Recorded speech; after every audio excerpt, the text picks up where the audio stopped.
Students, Indian history को पढ़ना अपने आप में एक बहुत ही रोचक विषय है। और जब बात हो मॉडर्न इंडियन हिस्ट्री की तो ये बिल्कुल एक कहानी की तरह दिखने लगता है। जब हम इतिहास के पन्नों को पलटते हैं तो हमें बहुत सारी एकदम खजाने की तरह से चीज़ें सामने दिखाई देने लगती हैं। हमारा आज का जो विषय है वो है कक्षा 8वीं का दूसरा अध्याय, व्यापार से साम्राज्य तक, फ्रॉम ट्रेड टू टेरिटरी। इस अध्याय में हम लोगों को दो बातों पर विशेष तौर से ध्यान देना है। जैसा नाम है इसका, व्यापार से साम्राज्य तक, तो पहली चीज जो है वो ये कि अंग्रेज भारत में व्यापार करने के लिए आए थे। एक ट्रेडिंग कंपनी जो व्यापार करने के लिए भारत में आती है और वह धीरे धीरे पूरी सत्ता पर कब्जा कर लेती है।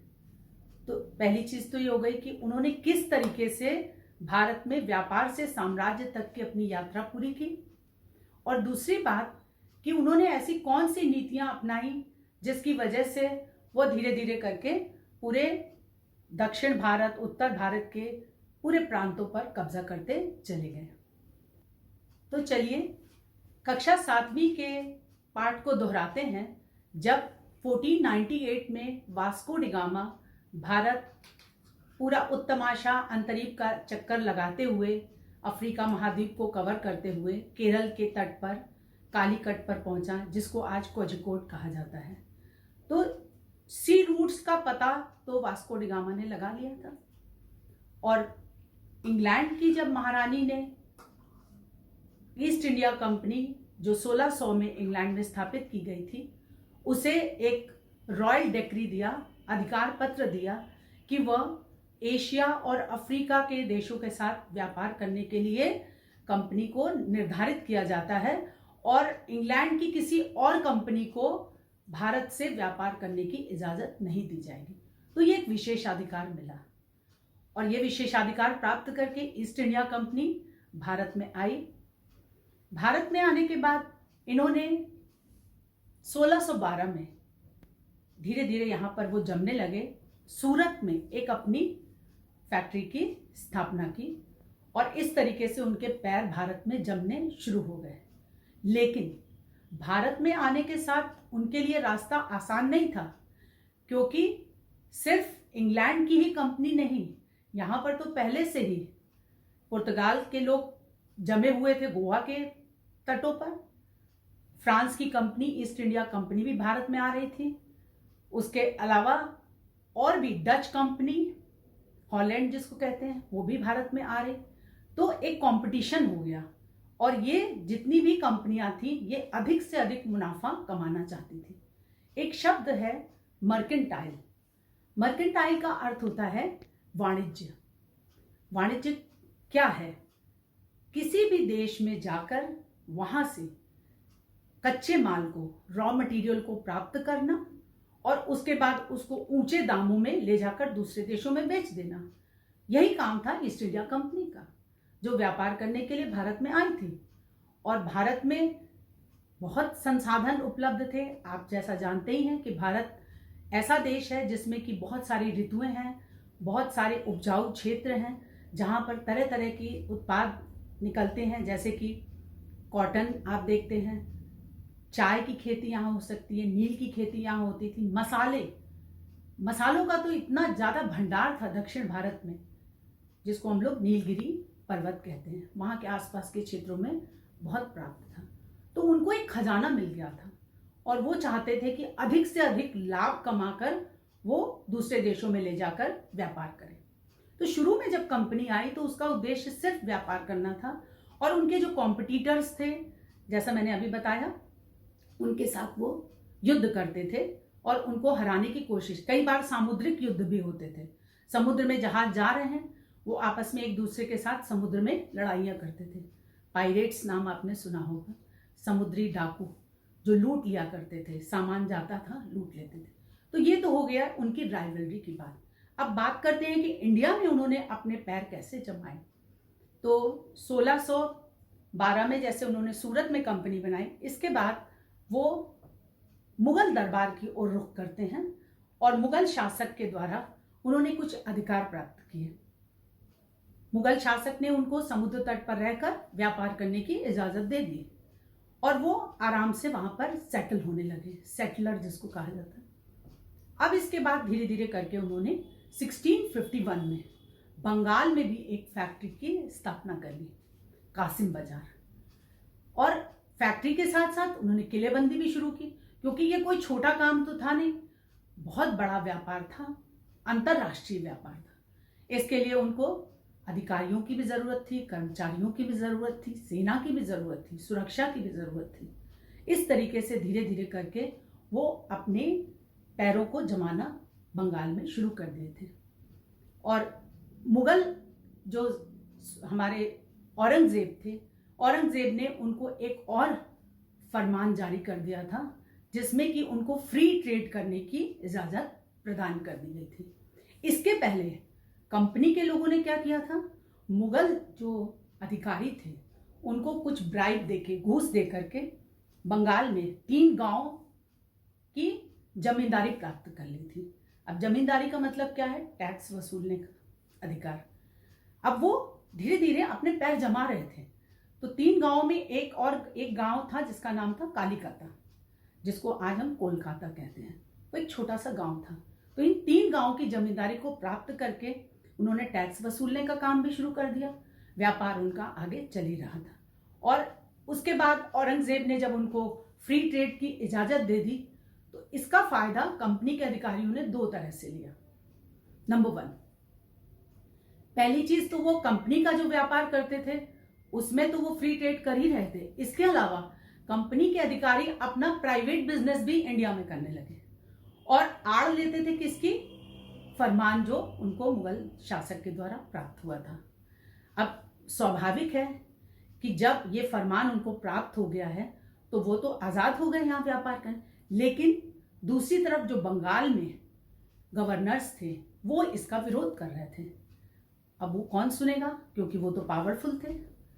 और इसी का परिणाम ये हुआ कि धीरे धीरे धीरे धीरे आगे आने वाले समय में आते हुए जब 1707 में औरंगजेब की मृत्यु हो जाती है, तो उसके बाद ये जो हमारा भारत का साम्राज्य था वो बहुत सारे छोटे छोटे राज्यों में बंट जाता है, जिसको हम लोग कहते हैं कि 18वीं शताब्दी में जो विघटन हुआ था, डिसइंटीग्रेशन, उस डिसइंटीग्रेशन का परिणाम ये हुआ कि बंगाल में एक अलग राज्य बन गया, मैसूर का राज्य अलग था, मराठा स्वतंत्र हो गए, पंजाब में सिखों का शासन हो गया। इस तरीके से आप देखेंगे कि भारत में बहुत सारे नए नए राज्यों का उधर राजपूताने में अलग। तो इसका फायदा इन अंग्रेजों ने लिया। और चूंकि वो अपने साथ अब सेना भी लेकर के आते थे अपनी सुरक्षा के लिए, तो उनके पास तोप थी, आधुनिक हथियार थे, जिसका कि वो इस्तेमाल भारत के लोगों के खिलाफ कर सकते थे, लेकिन उन्होंने किया नहीं था। अभी वो अपनी सुरक्षा के लिए उसको रखे थे। लेकिन धीरे धीरे करके जो बंगाल के नवाब सिराजुद्दौला, जब उन्होंने कंपनी को रोकने की कोशिश की कि वो व्यापार तो करें, लेकिन उसके बदले में जो नवाब है उसको कुछ नजराना दें, गिफ्ट जिसको कहा जाता है, नजराना चाहते थे। और वो चाहते थे कि उनको टैक्स भी दिया जाए, क्योंकि बंगाल की इकॉनमी जो थी वो धीरे धीरे गिर रही थी, वहां की अर्थव्यवस्था चौपट हो रही थी। तो सिराजुद्दौला ने जब इसका विरोध किया, तो विरोध ऐसा मामूली विरोध नहीं किया था, वो सीधे 30,000 सैनिकों को लेकर जो उनकी फैक्ट्री थी कासिम बाजार, वहां पे पहुंच गए और उन्होंने सेना के अधिकारियों को और जितने भी वहां के जो उनका वेयर हाउस था जहां पे उन्होंने सामान एकत्रित करके रखा था, सब पर कब्जा कर लिया।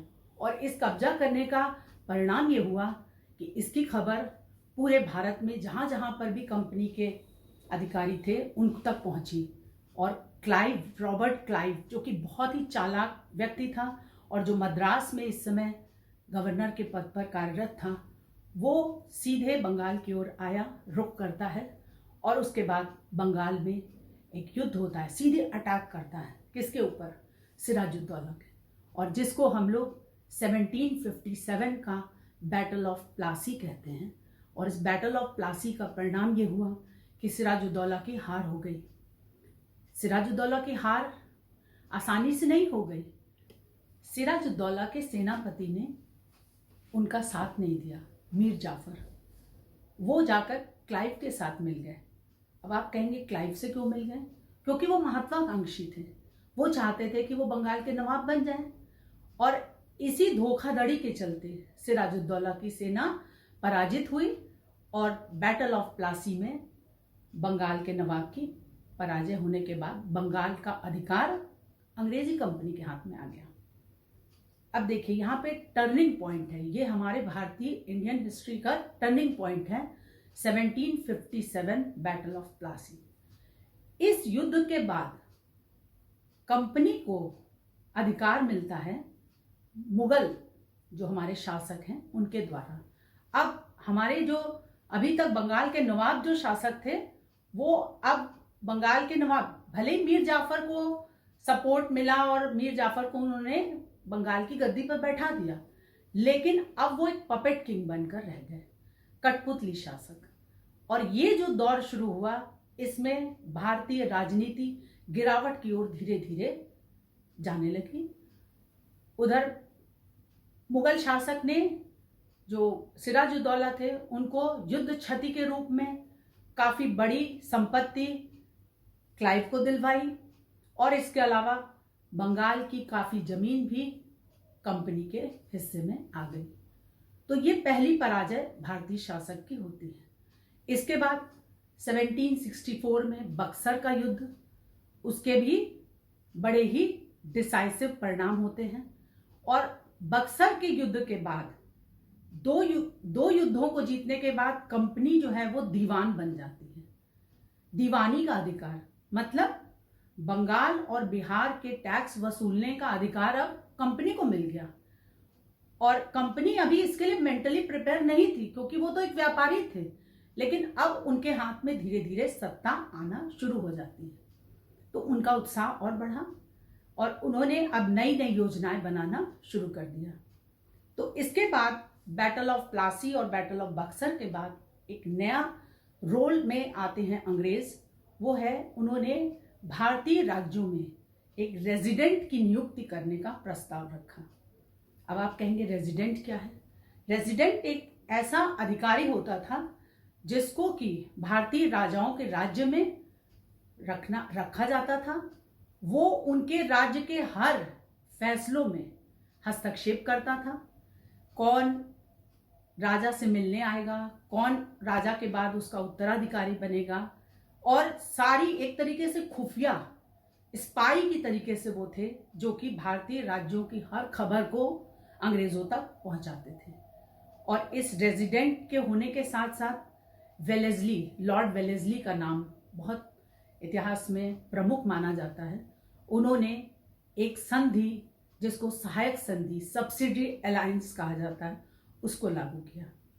अब सब्सिडी अलायंस क्या है?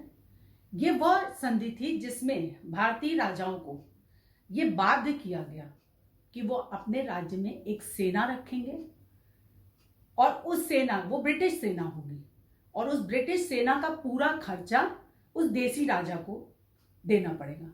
और अगर वो राजा उसका खर्चा उठाने में असमर्थ होता है, तो उसके राज्य का थोड़ा हिस्सा अंग्रेज अपने कब्जे में ले लेंगे।